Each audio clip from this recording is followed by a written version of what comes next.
सभी बच्चों को मेरा नमस्कार। मैं शीशराम सहायक अध्यापक शमशेर नगर। आज हम आप लोगों को छात्रवृत्ति से संबंधित जो परीक्षा होने जा रही है उसमें सामाजिक विषय से संबंधित कितने प्रश्नोत्तर आपको तैयार करने हैं और कितने इस तरह से तैयार करने हैं जो बहुत ही ज्यादा इम्पोर्टेंट है। तो ये आपको तैयार करने हैं। ये पहला हमारा क्वेश्चन है, भारत का क्षेत्रफल की दृष्टि से विश्व में कौन सा स्थान है? तो हमारे भारत देश का क्षेत्रफल की दृष्टि से 7वां स्थान है विश्व में और जनसंख्या की दृष्टि से दूसरा स्थान है। नेक्स्ट है, भारतीय भूभाग की पूर्व से पश्चिम की लंबाई कितनी है? यानी कि पूर्व से पश्चिम की लंबाई पूछी, तो ये है 2933 किलोमीटर। उत्तर से दक्षिण की लंबाई कितनी है? तो ये है 3214 किलोमीटर। नेक्स्ट है, सिक्किम प्रदेश की सीमाएं किन 3 देशों से मिलती हैं? तो सिक्किम प्रदेश की सीमाएं जो 3 देश हैं वो नेपाल, भूटान, चीन। इन 3 देशों से सिक्किम की सीमाएं मिलती हैं। दक्षिण भारत की सबसे ऊंची पर्वत चोटी कौन सी है? तो दक्षिण भारत की सबसे ऊंची पर्वत चोटी है अनाई मुड़ी। ये दक्षिण भारत में है और 2695 मीटर इसकी ऊंचाई है। अब कहने का मतलब ये लगभग 2.5 किलोमीटर से भी ऊपर मान लीजिए इसको, यानी 2.5 किलोमीटर से भी ज्यादा है कुछ।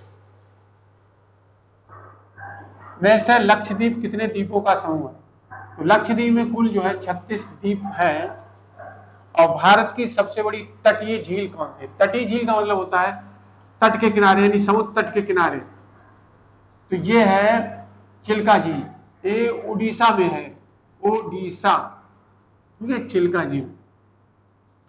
वंदे भारत एक्सप्रेस दिल्ली से बनारस के मध्य कब चलाई गई थी?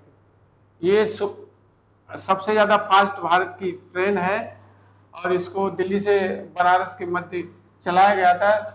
तो ये डेट है आपकी 15 फरवरी सन 2019, यानी 15 फरवरी 2019 को इस ट्रेन का संचालन किया गया था। और ये भारत की सबसे फास्ट यानी तेज, इसकी स्पीड अत्यधिक है, तो ये चलाई गई थी। भारत में सर्वप्रथम मेट्रो रेल का आरंभ कब हुआ, किस शहर में हुआ? ये तो भारत में सबसे पहले मेट्रो रेल का आरंभ जो है वो कोलकाता में हुआ था। इसके बाद जो है अन्य शहरों में भी इसका कार्य प्रारंभ हो गया है। शुरुआत जो हुई थी वो कलकत्ता से, कोलकाता इसका नाम है, पहले कलकत्ता कहा जाता था, अब इसका आधुनिक नाम है कोलकाता। तो आप इसको कोलकाता लिखेंगे। भारत में पहली हवाई उड़ान कब और किस शहर में संपन्न हुई? तो भारत में पहली हवाई उड़ान सन 1911 में प्रयागराज में संपन्न हुई थी। अब देखिए, प्रयागराज इसका नया नाम है, पहले इसका नाम इलाहाबाद के नाम से जाना जाता था। तो इलाहाबाद से नैनी के मध्य पहली उड़ान संपन्न हुई थी। इलाहाबाद से नैनी के मध्य प्रथम हवाई जहाज को उड़ाया गया था। भारत में सूती वस्त्र उद्योग की पहली मिल कब लगाई? भारत में सूती वस्त्र उद्योग की पहली मिल ये गुजरात में सन 1818 में लगाई गई थी। भारत की सबसे बड़ी जनजाति कौन सी है? तो भारत की सबसे बड़ी जनजाति है भील। और दूसरा यहाँ ये ध्यान देना है कि हमारे कई प्रदेश हैं, उनमें एक प्रदेश है मध्य प्रदेश। मध्य प्रदेश में सबसे ज्यादा जनजातियां रहती हैं, अनुसूचित जनजाति ये सब जो है, इस प्रदेश का स्थान प्रथम है जनजाति के मामले में। किसका? मध्य प्रदेश का। तो मध्य प्रदेश में सबसे ज्यादा भारत की अनुसूचित जनजातियां पाई जाती हैं। दक्षिणी ध्रुव पर पहुंचने वाला प्रथम भारतीय कौन था? दक्षिणी ध्रुव पर पहुंचने वाला यानी साउथ पोल पर पहुंचने वाला प्रथम भारतीय जो था वो कौन था? तो इसमें है डॉक्टर गिरिराज सिरोही। ये हमारे उत्तर प्रदेश के बुलंदशहर जिले के रहने वाले हैं। इनका निवास स्थान बुलंदशहर में है और ये उत्तर प्रदेश राज्य में है। इन्होंने पहली बार वहां पर कदम रखा था। सर्वाधिक जूट का उत्पादन भारत के किस राज्य में? तो सर्वाधिक जूट का उत्पादन भारत के पश्चिमी बंगाल राज्य में होता है।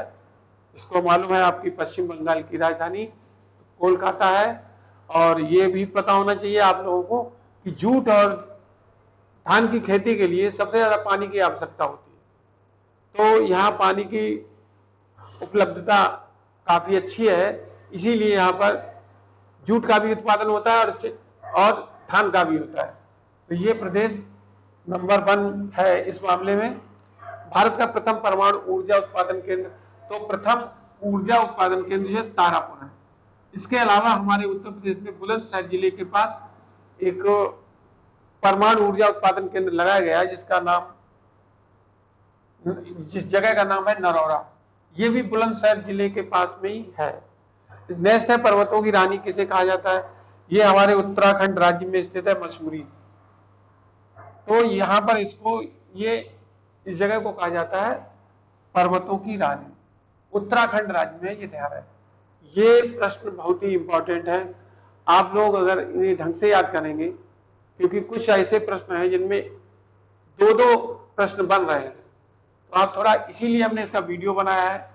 आप इसे याद करिए, और जब भी कोई हमारे जिले का या हमारे स्कूल का कोई बच्चा इसमें पास होता है तो हमको तो खुशी होगी, लेकिन आप लोगों को बहुत बड़ी फायदा होगी। तो यही हमारी कामना है कि आप लोग इसे ध्यान से पढ़िए, मेहनत करिए, और ज्यादा से ज्यादा बच्चे इसमें सफल हो तो हमें ज्यादा खुशी होगी।